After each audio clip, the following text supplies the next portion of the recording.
உங்களுக்கு கடவுள் நம்பிக்கை இல்லை, எனக்கு கடவுள் நம்பிக்கை உண்டு ரொம்ப. இல்ல எனக்கு நான் கடவுள் நம்பிக்கை இல்லைன்னு இது வரைக்கும் சொல்லியே. கடவுள் இல்லவே இல்லைங்கிறது தானே ஒழிய கடவுள் இல்லைங்கிறதுல நமக்கு கிடையாது.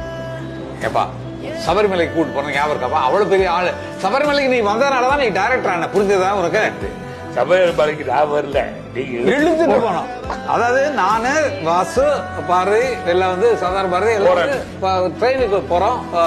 ட்ரெயினுக்கு இவங்களை வழியில போறது ட்ரெயின் கடைசியில டாட்டாடு இப்படி காட்டணும்னா அப்படி கையை முடிச்சு உள்ள எடுத்து போட்டாங்க. வாழ அந்த கொண்டு போய் சபரிமலையில நான் வேண்டிட்டேன் நீ பெரிய டைரக்டரா வரணும்னு. அதுதான் பழிச்சிருக்குப்பா. அப்புறம் ஏன் எனக்கு பசிச்சா நீ சாப்பிட வேண்டியதுதானே?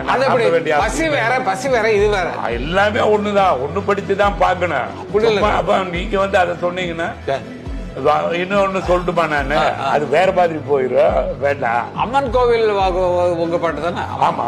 அது எதுக்கு அம்மன் கோவில் கால வச்சுக்க? நீங்க கடவுள் பேரை சொல்லி ஏமாத்துறீங்க, நான் கடவுளையே ஏமாத்துறேன். படைச்சா கடவுள்னா நம்மளை பெற்ற அப்பா அம்மா தான் கடவுள்.